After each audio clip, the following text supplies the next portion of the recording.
रोजाना सबसे पहले अनुपमा सीरियल देखने के लिए हमारे चैनल को सब्सक्राइब करें। एपिसोड के स्टार्टिंग में हम देखते हैं दिग्विजय अनु को बोलता है कि आप वहीं पर ऐसे ही चुपचाप खड़ी रहेंगी या फिर कुछ करेंगी। अनु बोलती है सर क्या हो गया, क्या है? दिग्विजय बोल रहा होता है वहाँ पर वो है। अनु बोलती है क्या है, कोई सांप वाप है क्या? दिग्विजय बोलता है अगर सांप होता ना तो मैं उसको भगा देता। अनु बोलती है फिर क्या है? दिग्विजय बताता है चूहा है और बहुत बड़ा चूहा है। अनु बोलती है चूहा है। तभी जयू भी कैफ़े के अंदर आ जाती है। वो बोलती है भूत अंकल आप चूहे से डरते हो? दिग्विजय बोलता है कि तुम जब देखोगी ना कितना बड़ा चूहा है तो तुम्हें भी डर लगेगा, मैं तुम्हें दिखता हूँ, रुको। इधर अनुष चूहे के पीछे दौड़ रही होती है। जयू भी काफ़ी ज़्यादा डर जाती है। इसके बाद वो टेबल पर खड़ी हो जाती है। वो ज़ोर ज़ोर से चिल्ला रही होती है चूहा चूहा चूहा। अनु चूहे के पीछे पीछे ही भाग रही होती है। तभी बंकू वहाँ आ जाता है। बंकू बोलता है कि क्या हो गया, इतना क्यों चिल्ला रहे हो, बाहर तक आवाज़ आ रही है। इधर दिग्विजय बताता है कि यहाँ पर चूहा आ गया है। बंकू बोलता है फिर से? दिग्विजय बोलता है हाँ। अनु और बंकू दोनों मिलकर उस चूहे को पकड़ लेते हैं। बंकू बोलता है ये आया कहाँ से? दिग्विजय बोलता है ये भी मैं ही तुझे बताऊंगा क्या, और वैसे भी खिड़की दरवाजे बंद करने का काम तेरा है। बंकू बताता है मैंने तो पहले ही दरवाजे बंद कर दिए थे, लेकिन फिर भी ये कहाँ से आ गया? दिग्विजय बोलता है तुम इसको यहाँ से ले जाओ। बंकू चूहे को वहाँ से ले जाता है। अनु बोलती है अब ठीक है ना? दिग्विजय बोलता है हाँ मैं बिल्कुल ठीक हूँ, अभी थोड़ी देर पहले तो लग रहा था कि जैसे जान ही निकल जाएगी। तभी जया बोलती है भूत अंकल अनुमा मुझसे पूछ रही है आपसे नहीं। दिग्विजय बोलता है वैसे मैं चूहे से डरता वरता नहीं हूँ, ये चूहे होते हैं ना ये बहुत सारी बीमारी फैला देते हैं, इसीलिए इन चूहों को खुद से दूर ही रखना चाहिए। दिग्विजय बोलता है थैंक यू आपने मेरी मदद की। अनु बोलती है आज तक आपने भी हमारी बहुत सारी मदद की है, उसके लिए थैंक यू। जयू बोलती है वैसे भूत अंकल ये आपके घर का सबसे अच्छा कोना है, सबसे प्रेटी कोना है। अनु बोलती है हाँ ये है तो बहुत ज़्यादा सुंदर। अनु और जयू वहाँ से जा रहे होते हैं। तभी अनु की वजह से डायरी नीचे गिर जाती है। अनु उस डायरी को उठाती है और बोली होती है सॉरी सर। अनु डायरी दिग्विजय को दे देती है। वो बोलती है सर एक बात बोलूं? इसके बाद वो बोलती है ये सब देखा ना तो ऐसा लग रहा है जिसकी यादें इतनी प्यारी है वो खुद कितनी प्यारी होगी। मैंने भी अपनों को खोया है, मैंने अपना जवान बेटा भी खोया है।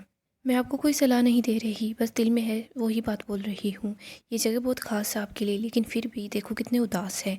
एक बार आप इस जगह को मुस्कुराने का मौका तो दीजिए। कहते हैं ना जो लोग चले गए हैं उन्हें अगर मुस्कुरा कर याद करते हैं तो वो भी मुस्कुराते हैं। इसके बाद अनु वहाँ से चली जाती है। अनु स्नेहा से मिलती है। अनु स्नेहा को बताती है कि मैं जिनके यहाँ पर रह रही हूँ उन्होंने मुझे 1 महीने बिना किसी किराए के रहने के लिए बोला है। 15 दिन तो हो गए हैं, 15 दिन बचे हैं, और इस पोल ने आधे से ज़्यादा गांव वाले को मेरे खिलाफ़ कर दिया है। पता नहीं मैं क्या करूँगी। स्नेहा बोलती है अच्छा यही होगा, तुम अहमदाबाद चली जाओ जया को अपने साथ लेकर। अनु बोलती है अगर मैं ले जा सकती ना तो मैं ज़रूर चली जाती। मुझे देविका ने बोला था कि मैं जया को रहकर यहीं पर रहूँ, अहमदाबाद ना जाऊँ। ये जयू का काम है, जयू के यहाँ पर बहुत सारे दोस्त हैं, अगर मैं उसको अहमदाबाद लेकर जाऊँगी ना तो वो अकेली पड़ जाएगी। स्नेहा बहन आपने हर बार मेरी मदद की है, मुझे जैसा भी काम हो कोई काम दिला दीजिए, मुझे काम की बहुत ज़्यादा ज़रूरत है। स्नेहा बताती है कि एक काम है अगर तू कर ले तो बुजुर्गों के लिए रोज़ टिफ़िन बनाने होंगे। अनु बोलती है कि मैं कर लूँगी काम। स्नेहा बताती है हर रोज़ 20 टिफ़िन बनाने होंगे।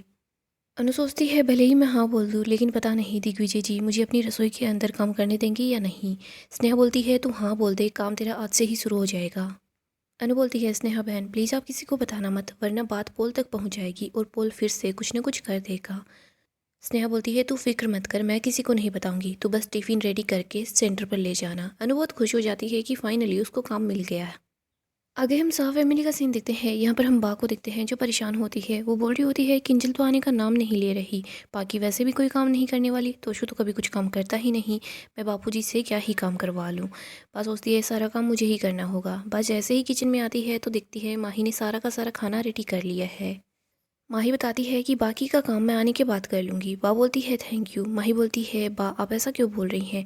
बा बोलती है मुझे पता है तूने ये सब कुछ अपना घर समझ के किया है, लेकिन मुझे ये भी पता है तू यहाँ पर ज़्यादा दिन नहीं रहने वाली, तू यहाँ से जल्दी ही चली जाएगी। मुझे पता है माही तुझे बुरा लग रहा है सुनने में, लेकिन मैं अपना घर गृहस्थी सब संभाल लूँगी, तू जाकर अपनी गृहस्थी संभाल। बाबूजी बा को बोलते हैं तू घर की बेटी को ताने दे रही है? बा बोलती है हाँ दे रही हूँ, क्योंकि मैं नहीं चाहती कि मेरी गृहस्थी बर्बाद हो जाए।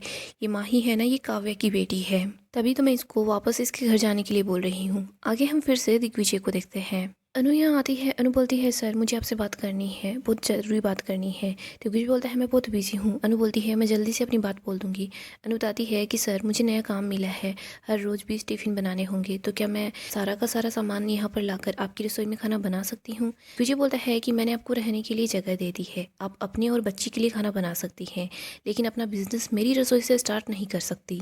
तभी यहाँ पर बंकू आ जाता है। वो बोलता है कि सर बनाने दीजिए ना, इसी बहाने आपको दालचीनी वाली दाल खाने को मिलेगी, सौंफ वाली सब्जी खाने को मिलेगी। अनु बंकू की तरफ इशारा करती है कि वो चुप रहे, लेकिन बंकू चुप नहीं रहता।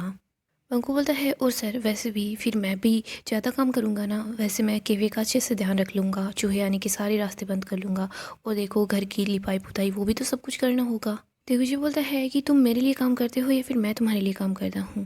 बंकू बोलता है कि सर मालिक तो आप ही हो, मैं तो इसीलिए बोल रहा था क्योंकि दीदी के हाथ में माँ के खाने का स्वाद है, और अगर माँ रसोई में काम करेगी ना तो बरकत ही आएगी। दिग्विजय बोलता है पहले तुम लैपटॉप का चार्जर लेकर आओ, उसके बाद जाकर मेरे लिए खाना बनाओ, उससे आगे तुम कुछ नहीं बोलोगे। दिग्विजय खुद से चार्जर लेने के लिए चला जाता है। बंकू बोलता है दीदी आप काम शुरू करो, वैसे भी सर अपने में ही रहते हैं, इनको कुछ पता नहीं चलेगा, और अगर कुछ पता चलेगा तो मैं संभाल लूंगा। तभी अनु को बापूजी की याद आती है। अनु बोलती है बंकू आज तुमने मुझे मेरे बापूजी की याद दिला दी, वो भी मेरी ऐसे ही मदद करते हैं। अनु बोलती है नहीं बंकू, मैं सर को धोखा नहीं दे सकती, काम तो करना ही है, कोई और रास्ता मिल ही जाएगा।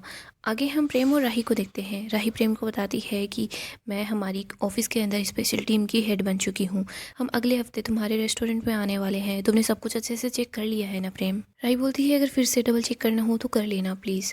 प्रेम बोलता है तुम फिक्र मत करो, तुम देखना मैं सबको इम्प्रेस कर दूंगा, तुम बस जल्दी से आ जाना, और वैसे भी मैं चाहता हूँ कि फाइनली मैं अपनी फैमिली को सपोर्ट कर पाऊँगा, और देखना मम्मी को भी गर्व होगा, उनकी बेटी ने वर्ल्ड का बेस्ट दामाद जो चूज किया है। प्रेम बोलता है राही तुम्हारी वजह से, मम्मी की वजह से, तुम लोगों की वजह से तो ये सब कुछ हो पा रहा है। मुझे ऐसा लग रहा है कि रेस्टोरेंट स्टार्ट करने के बाद मेरी लाइफ में नया मोड़ आने वाला है, मैं बहुत ज़्यादा खुश हूँ। प्रेम और राही एक दूसरे को हक करते हैं।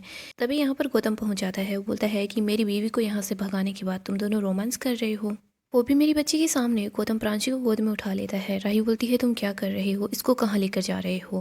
गौतम बोलता है दिखाई नहीं दे रहा, मैं अपनी बच्ची को अपने साथ ले जा रहा हूँ। राही बोलती है गौतम प्रांसी के दांत आ रहे हैं, अभी इसको बहुत ज़्यादा फीवर होगा और ये बार बार रोती रहेगी, तुम इसको नहीं संभाल पाओगे। गौतम बोलता है कि पहले तुम डिसाइड कर लो तुम प्रांसी की लगती क्या हो, मामी लगती हो, भूआ लगती हो, या फिर दाई माँ लगती हो।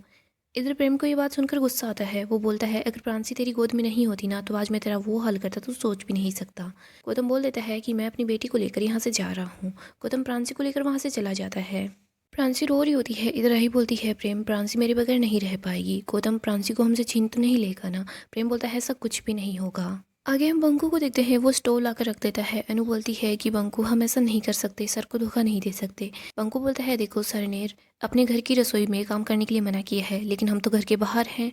अनु बोलती है कि हम सर के साथ धोखा नहीं कर सकते, और वैसे भी सर ने मना किया है, वो भी तुम अच्छे से जानते हो। बंकू बोलता है देखो सर फिलहाल घर पर नहीं है, वो डॉक्टर के साथ बाहर गए हुए हैं, तो फिर वो आएंगे उससे पहले ही आप अपना काम निपटा लो ना। बंकू बोलता है दीदी देखो आपको काम करने की बहुत ज़्यादा ज़रूरत है, पैसों की ज़रूरत है, जयू को भी पैसों की ज़रूरत है, आपको काम तो करना ही होगा।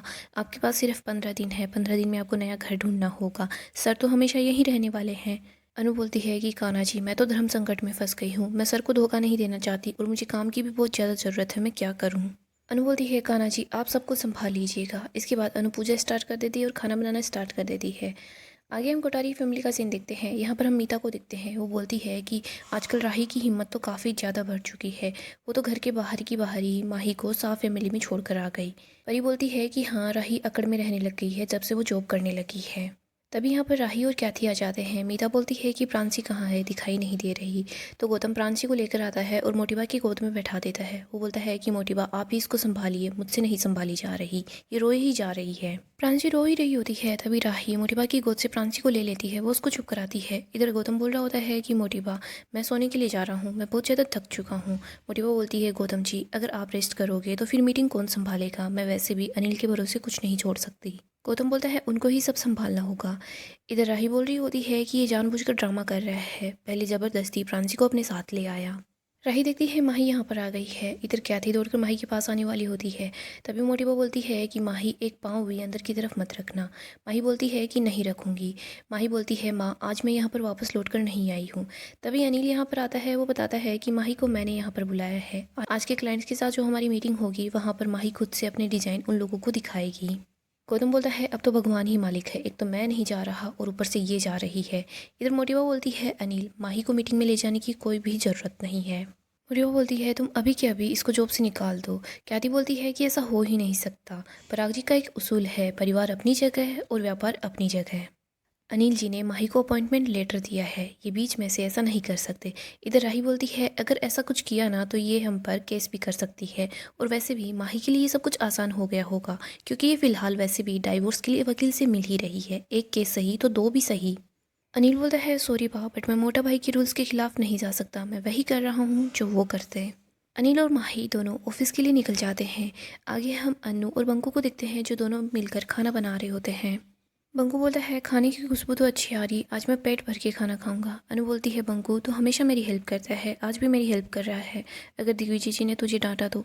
और वैसे भी मैं ही पागल हूँ, मैंने स्नेहा को बिना सोचे समझे ही हाँ बोल दिया। मैं दिग्विजय जी को रोज़ रोज़ झूठ नहीं बोल सकती। बंकू बोलता है चलेगा दीदी। बंकू बोलता है कि देखो सर अभी तक नहीं आए हैं। अनु बोलती है रोज़ रोज़ ऐसा नहीं हो सकता। अनु बोलती है मैं ये टिफ़िन देकर जयू को भी मेरे साथ ले आऊँगी। अनु टिफ़िन पैक कर लेती है, वो घर से निकलने वाली होती है, तभी सामने दिग्विजय होता है। दिग्विजय बोलता है कि मुझे तो समझ नहीं आ रहा, जब मैंने मना कर दिया था तो ये सब कुछ करने की क्या ज़रूरत थी, और अगर ये सब कुछ करना ही था तो मुझसे पूछा क्यों, और आपकी भी बेशर्मी की हद है। और बंकू तुझे तनख्वाह मैं देता हूँ या ये देती है, तो मेरी पीठ पीछे इनकी मदद करता है। दिग्विजय चिल्ला रहा होता है। डॉक्टर बोलता है तो चिल्ला क्यों रहा है, आराम से भी तो बात कर सकता है। इधर बंकू बोलता है सर आपका कोई रूल नहीं टूटा है, आपने बोला था रसोई में खाना नहीं बनाना, लेकिन ये रसोई नहीं है, हमने घर के बाहर खाना बनाया है। डॉक्टर बोलता है कि देखो इन्होंने कितनी गर्मी के अंदर खाना बनाया है, तो कम से कम इनसे एक गिलास पानी का ही पूछ लेता, लेकिन नहीं, तो गुस्सा कर रहा है। अनु बोलती है सॉरी सर, मुझे पता है मुझे ऐसा नहीं करना चाहिए था, मुझे पता है मैंने गलत किया है, लेकिन मैं क्या करूं, मुझे पैसों की ज़रूरत है, मुझे जया की परवरिश करनी है। मैं मेहनत तो कर सकती हूँ लेकिन किसी के सामने ऐसे ही पैसों के लिए हाथ नहीं फैला सकती। ओह सर अगर ये मेरे लिए खाना बनाना होता तो मैं ये सड़क के किनारे बैठकर ही बना लेती, लेकिन बुजुर्गों के लिए खाना बनाया है, अगर खाने में कंकड़ पत्थर गिर जाते तो। दिग्विजय ये बात सुनकर अंदर की तरफ चला जाता है। इधर अनु बहुत अपसेट होती है। गाइस डेली अपडेट के लिए आप हमारे चैनल को सब्सक्राइब करें, साथ ही साथ वीडियो को लाइक भी कर दें। गाइस अपकमिंग एपिसोड काफ़ी ही ज़्यादा धमाकेदार होने वाला है। अपकमिंग एपिसोड में हम देखेंगे अनुपमा अपने असली रूप में आ जाती है। अब तक तो वो पोल के सामने बेचारी बनी हुई होती है, लेकिन अनु को गुस्सा आता है और वो पोल की पिटाई करती है। यहाँ पर हम देखते हैं अनु सारे की सारी टिफ़िन बॉक्स लेकर जा रही होती है। तभी वो देखती है कि रास्ता बिल्कुल ठीक है, लेकिन किसी ने जानबूझकर रास्ते को बंद कर दिया है। अनु जाकर रास्ता खोल रही होती है, तभी यहाँ पर पोल पहुँच जाता है जो साइकिल की घंटी को बजाता है। अनु पीछे मुड़कर देखती है तो अपने सामने पोल को दिखती है। इधर पोल उन सारे टिफ़िन बॉक्सों को नीचे फेंक देता है। अनु दौड़कर वहां जाती है तो पोल साइकिल को भी गिरा देता है, अनु को धक्का मारता है। इधर अनु कुछ नहीं बोलती। पोल बोल रहा होता है कि तू अपने बारे में तो कुछ नहीं सोच रही, कम से कम अपनी बच्ची के बारे में ही सोच ले। देख वो हर रोज़ स्कूल आती जाती रहती है, हो सकता है कोई गाड़ी उसको टक्कर मार दे या फिर ट्रक उसको टक्कर मार दे, कुछ भी हो सकता है, कम से कम उस बच्ची के बारे में तो कुछ सोच ले। अनु जैसे ही पोल के मुंह से ये सब कुछ सुनती है तो अनु को बहुत ज़्यादा गुस्सा आता है। अनु साइकिल की चेन को निकाल लेती है। इसके बाद वो पोल की पिटाई करना स्टार्ट कर देती है। अनु बहुत गुस्से में होती है। वो बोलती है कि तूने अन्न का अपमान किया, मैंने ये बात सहन कर ली, लेकिन तू कन्या का अपमान कर रहा है, वो भी नवरात्रि में, मैं ये बिल्कुल नहीं सहन करने वाली। वो पोल की जमकर पिटाई करती है। इधर पोल अनु की वजह से डर जाता है, बट वो बोल रहा होता है कि अनुपमा जोशी तू देखती जा आगे मैं क्या करता हूँ, तुझे ये गांव छोड़कर तो जाना ही होगा। अनु बोलती है मैं इतने दिन तुझसे डर रही थी, लेकिन अब मैं तुझसे बिल्कुल भी नहीं डरूंगी, तुझे जो करना है वो कर लेना, लेकिन मैं ये गांव छोड़कर कहीं नहीं जाने वाली। सो दोस्तों नेक्स्ट एपिसोड काफ़ी धमाकेदार होगा। अपडेट के लिए आप हमारे चैनल को सब्सक्राइब करें, साथ ही साथ वीडियो को लाइक भी कर दें।